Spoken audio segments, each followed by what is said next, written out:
Today's lesson is the dark side of online personality tests. Hi, everybody. I am Roger. And I'm Mike. And today we're going to talk about personality tests that you might take online. Okay, we all like to browse the internet, and every once in a while we come across a post that is some sort of test. It's a personality test. Take our test and figure out the kind of person that you are. Are you a happy person? Are you optimistic? Are you pessimistic?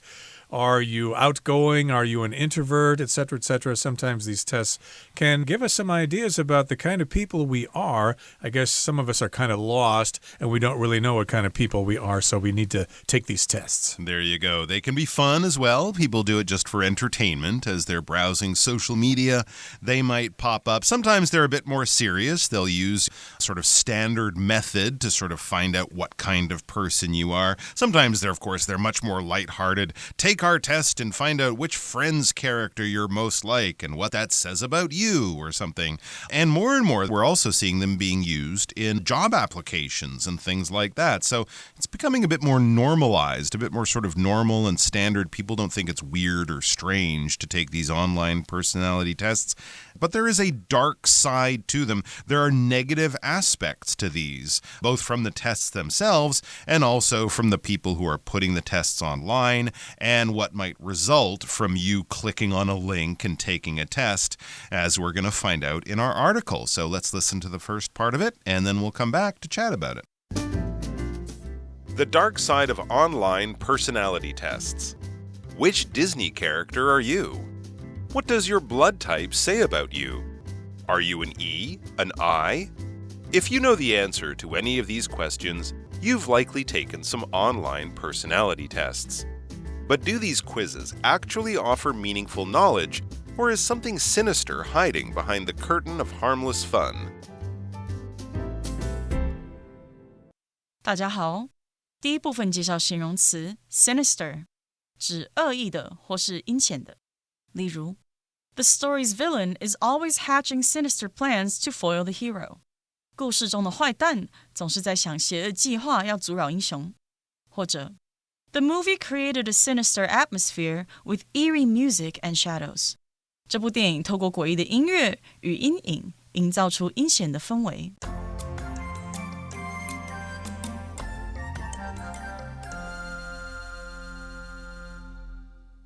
Okay, so we begin our lesson by asking a question.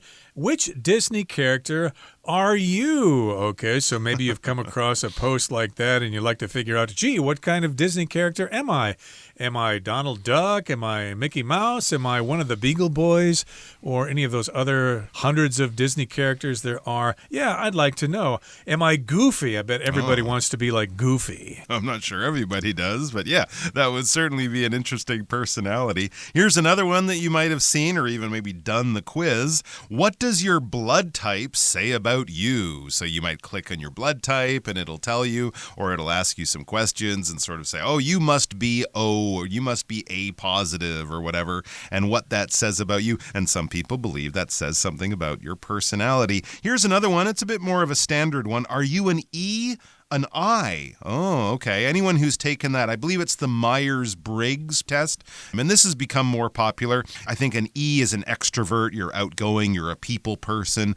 I is an introvert. You're a little bit shyer. You like to be on your own or with a small group of friends. So again, talking about your personality. So these are some of the typical ones you might have come across as you're scrolling through social media and looking on the internet. So it says if you know the answer to any of these questions, you've likely taken some online personality tests. Yeah, I actually don't know the answer to any of those because I've never taken an online personality test. But if I had, I would probably be much more familiar with some of these questions and what they tell you, supposedly, about your personality. Yeah, these are some examples of online personality tests that most of us have taken at one time or another. But do these quizzes actually offer meaningful knowledge, or is something sinister hiding behind the curtain of harmless fun? Okay, so yes, indeed, if you take these tests, do you actually get some useful knowledge? Boy, I didn't know I was an extrovert. I thought I was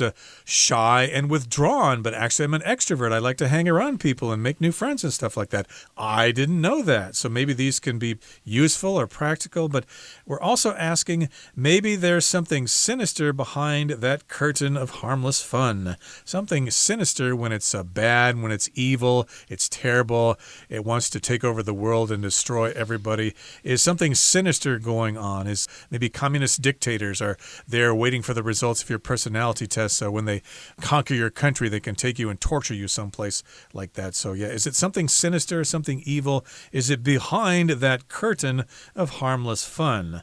The curtain here just means something that is hidden, so maybe it's hidden behind that curtain. It looks like it's harmless, it looks like it's fun, but maybe it's actually really bad and you should stay away from it. All right, so we're going to go behind the curtain and try to expose some of the sinister or possibly harmful things that could happen if you take some of these tests. So let's get into it first with the myth of the static personality. That's our next section. Let's check it out.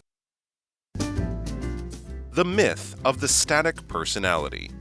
Fans of personality tests claim they reveal a person's true self. However, this view is based on the false assumption that one's true self remains static. Sure, we all have some basic dominant traits, but think about it. Are you the same person when at home, in school, or hanging out with friends? In truth, our personalities shift depending on the environment, and no single test can accurately predict how a person will react in different situations. 第二部分看到名词 myth， 表示错误的看法、观念或是迷思的意思。例如 Many people believe the myth that lightning never strikes the same place twice. 许多人相信闪电绝不会击中同一个地方2次的迷思。或是 Some people still believe in myths surrounding Friday the 13th. 仍然有些人相信关于13号星期五的迷信。再来看到形容词 static， 它的意思是静态的或是静止不变的。例如 The website remained static for years without any updates. 这个网站多年来一直没有更新，保持静态。也可以说 Some people prefer a static lifestyle without too many changes. 有些人偏好没有太多变化的静态生活方式。继续介绍名词 assumption， 表示假设、假定或是臆断。可以说We shouldn't make assumptions without knowing the full story. 在不了解完整情况前，我们不应该妄下假设。又或者说 That's just an assumption, not a proven fact. 那只是个假定，并不是经过证实的事实。后面看到 dominant 这个单字，它是形容词，意思是主要的或是主导的。例如 The dominant theme of the novel is the struggle for identity. 这部小说主要的议题是对认同的挣扎。接着介绍动词 predict， 指的是预言、预计或是预测。举例来说 Meteorologists fail to predict the sudden turn in the storm's path. 气象学家未能预测暴风路径的突然转向。又或者说 Analysts predict that the company's profits will grow significantly next year. 分析师预测该公司的利润明年会显著增加。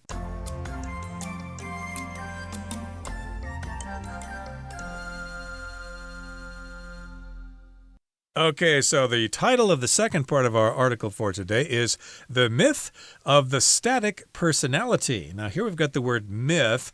A myth is a story, usually from history, and we really can't tell if it's true or not. Okay, most of the times we talk about the myths of Greece and Rome. Those are myths. They're stories that they sound like they could be true, but they're probably not. And so every culture or every country in the world has myths about sorts of things. But in this particular case, a myth is a story that's probably not true, and this is the myth of the static personality. If something's static, it doesn't move, it doesn't change, it's always the same. So yeah, that's a myth. I guess this sort of implies that most of us have different personalities at different times of our lives or in different situations. That's a pretty good point. And as it says there, fans of personality tests claim they reveal a person's true self. So if you have a friend who does a lot of these and has a a lot of pleasure and enjoyment out of doing them. Oh, you should try this. It's totally accurate. It'll totally tell you exactly who you are, right? That's the true self that supposedly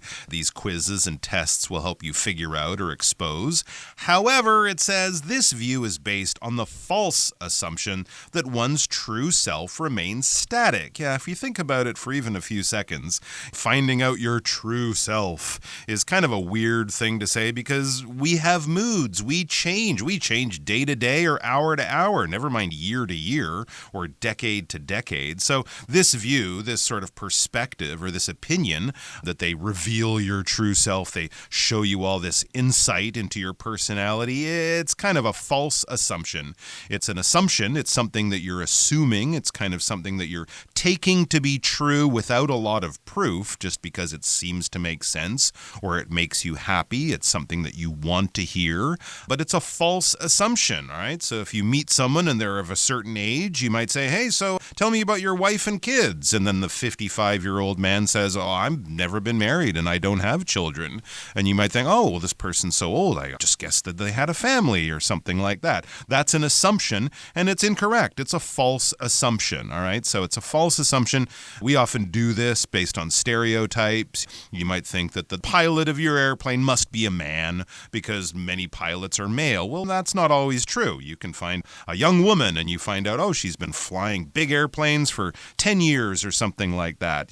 So you're kind of assuming things that aren't necessarily true. You're making guesses based on little information, but just based on past experience or stereotypes. So it's a false belief or a false assumption that your true self, your real personality, who you actually are, remains static. It remains the same. In other words, we change, and to assume that we don't change is hugely incorrect. Right, we change in different situations or we change over time, so that's a falsehood of these tests. It's a flaw in these tests. That's what I wanted to say. But yes, we want to think about it. We do have some basic dominant traits. But think about it. Are you the same person when at home in school or hanging out with friends? So yes, indeed, we do have some dominant traits. If something's dominant, it is more powerful than other traits of your personality. So yes, you might have some dominant traits. For example, you're probably outgoing. You like to make friends with people. That's your dominant trait. But it's not always the case depending on the situation. Are you always that way when you're at home in school or hanging out with friends? Does that trait stay with you all day long, or do you change from time to time? Dominant doesn't necessarily mean that you're outgoing. It just means the particular trait, personality trait that you exhibit most of the time.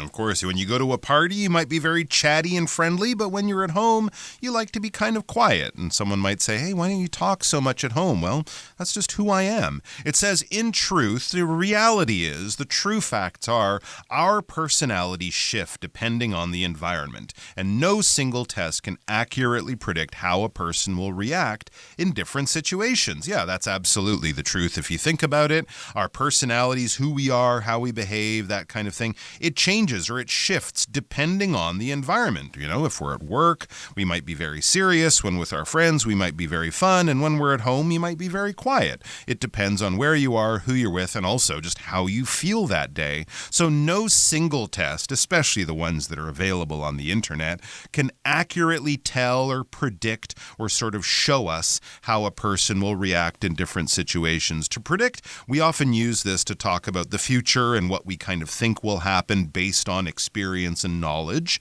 right? If you watch a weather forecast, they're kind of predicting what the weather will be like tomorrow. It might not be exactly what they say, and it's often based on knowledge. It could be based on science and actual data, but it's also often based on experience and wisdom and the things that have happened before. So no test can really tell or say or show how a person will react in different situations, because everyone's different, and from day to day, from year to year, from month to month, we are always changing. But it's okay because I think people take these personality tests just for fun. Yeah, some do, but some are more serious. True, they might take them seriously, but I think most of us kind of say, well, I guess it's right. It may be wrong, who knows, but they don't really take it seriously. It's just a way to kill time when you're riding the bus or whatever. Get out your phone and take a personality test.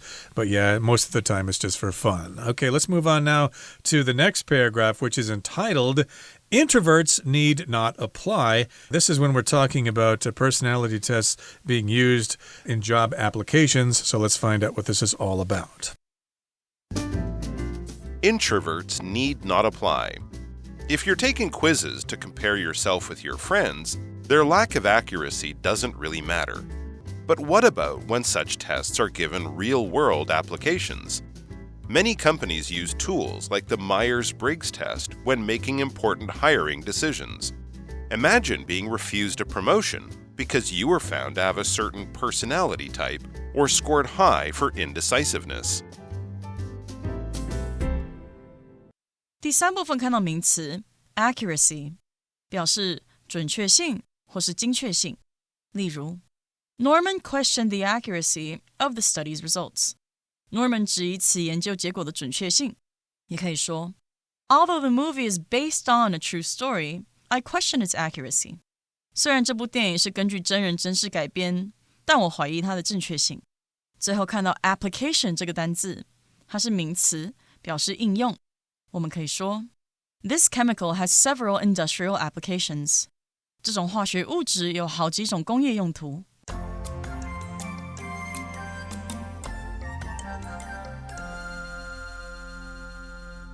Okay, so introverts need not apply. So here, an introvert, of course, is somebody, they aren't very outgoing. They're kind of shy. Maybe they're kind of quiet. They don't really like to interact with other people.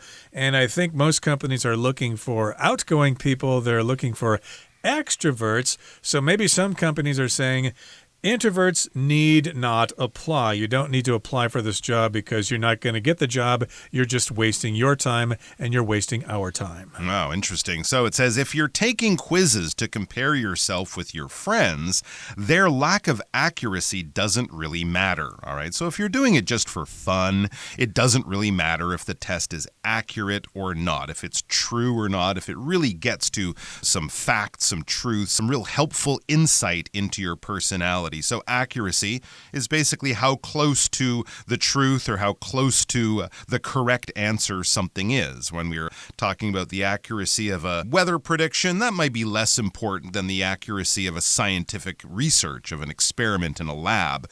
You never hear a scientist say, well, it's around this number. No, they want to have it very, very carefully figured out to the last number, to the last decimal. But the lack of accuracy in these tests isn't really important if it doesn't exactly describe who you are, if it's a little bit off. It's not really important with your friends. When you're comparing yourself with your friends, it's just for fun, in other words. But what about when such tests are given real-world applications? What happens when they use these tests in more serious situations in the real world? When we say real world, we're not talking about just for fun, just for play, just as a bit of a fantasy or as a bit of an entertaining thing to do to divert us for a while. But what about when they actually use it in the real world? And an application is, putting something into use. This is the same word that we're using these days for programs on our phone. An app is APP, is short for application. It's something that does something, right? This app is a map. This app tells me the weather. This app helps me do my banking, that kind of thing. I am able to do something by using this. I am able to apply it, or it's an application that is useful in some kind of way. So what about when companies, for example, are using these personality tests when they're looking to hire people? Yep, these are real-world applications. They're used in practical situations all over the world. Many companies use tools like the Myers-Briggs test when making important hiring decisions. Okay, so of course, companies want to hire you and they want to find out what kind of person you are, and they may rely on this personality test to determine whether you are suitable to work for their company or not. So yes, indeed, they use this particular test, which I think you mentioned earlier, when making those hiring decisions. So they look at the results of the test, they ask you if you've taken this test before, and if you haven't, they ask you to take it, and then they'll look at the results and they'll think, well, you have some good, interesting personality traits, but you're not suitable for us. Get out of here. Oh my gosh. So they're looking to hire a salesperson and they find out you score as an introvert and they're not going to hire you because they don't want a shy salesperson. Well, maybe you're normally an introvert, but you can also be very outgoing in certain situations, right? You don't want to be put into a box just because of some test. Imagine being refused a promotion because you were found to have a certain personality type or scored scored high for indecisiveness. So there you are in your job. You've been performing well. You've been loyal to the company for many years. It's time for you to move up a grade, get a more powerful job, a job with more responsibility, and, of course, higher pay. And that's what a promotion is when they move you from just a salesman to a manager of some kind. So you have a few people under you, and then a regional district manager or a general manager, and then you move up into head office or something like that. So these are different promotions that you might get. More work, more responsibility, and more pay. But you get refused. They say, nope, sorry, we're not going to give you that higher job. You're not going to get that better paycheck. Why? Because, well, we did that personality test, and we found that you have a certain personality type, and that's not the type we're looking for. So we're not going to fire you, but your future in the company is limited just because of some test that you did. Maybe they didn't like your personality, and this, might have to do with being in a sales job or being a leader of some kind. Or you scored high for indecisiveness, not because of your actual performance on the job, but just because of the results of this personality test that said, through doing it and answering the questions, this person is indecisive. They find it hard to make decisions. And of course, some companies wouldn't want to put a person like that, who they think is like that, into a higher and more responsible job. Yep, they want someone who is decisive, who can make decisions quickly, and the company can perform better as a result of that. If somebody's indecisive, they just don't know what to do. Gee, I better talk to my boss about that, or I should call my friend and ask him what I should do. They don't like that. They like people to be decisive, to be able to make decisions. And right now we're going to listen to somebody who is very decisive, our Chinese teacher, Hanny.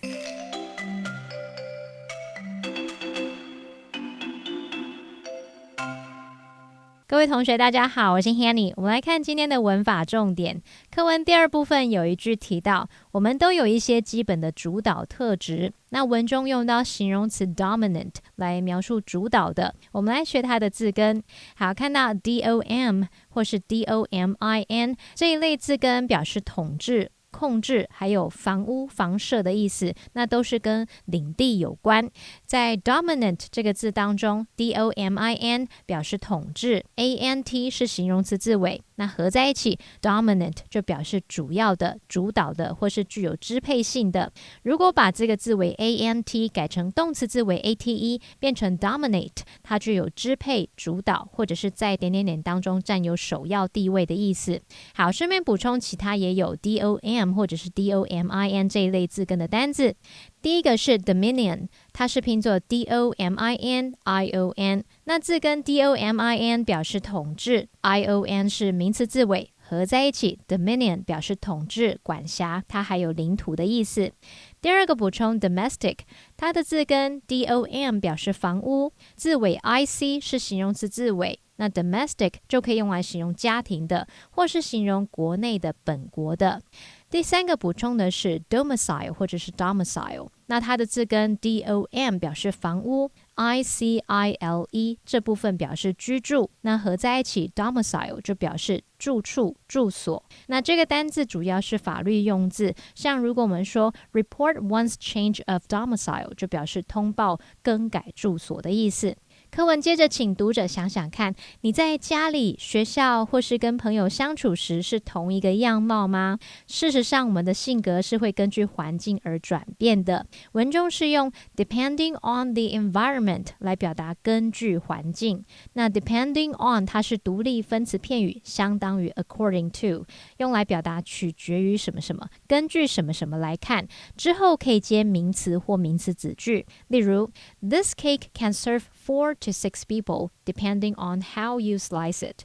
这个蛋糕可供4到6个人享用，就取决于你的切法，看你怎么切。好，那顺便补充一下片语动词 depend on 或者是 depend upon 的用法。depend on 或者是 depend upon 后面可以接人或事物，那常见的意思有两种。第一个可以表达取决于或者是视什么而定，例如We're not sure if we will go picnicking. It depends on the weather. 我们不确定是否会去野餐，这要视天气而定。那第二个意思可以表达仰赖、依靠，意思跟 rely on 差不多，像是 Jenny used to depend on her husband to drive her everywhere. Jenny 以前都是仰赖她的先生载她去各个地方。好，那以上是今天重点整理，我们来回顾今天单字吧。Myth. It is a myth that eating carrots can help you see in the dark. Assumption. John made the assumption that Phil would come to his birthday party, but he was wrong. Dominant. He was the dominant player on the team, scoring more points than anyone else. Predict.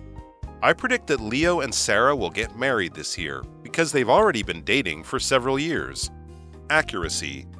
The scientist checked her data many times to make sure of its accuracy. Application. The application of this teaching method has greatly improved student performance. Promotion. Sally received a well-deserved promotion due to her hard work on the project.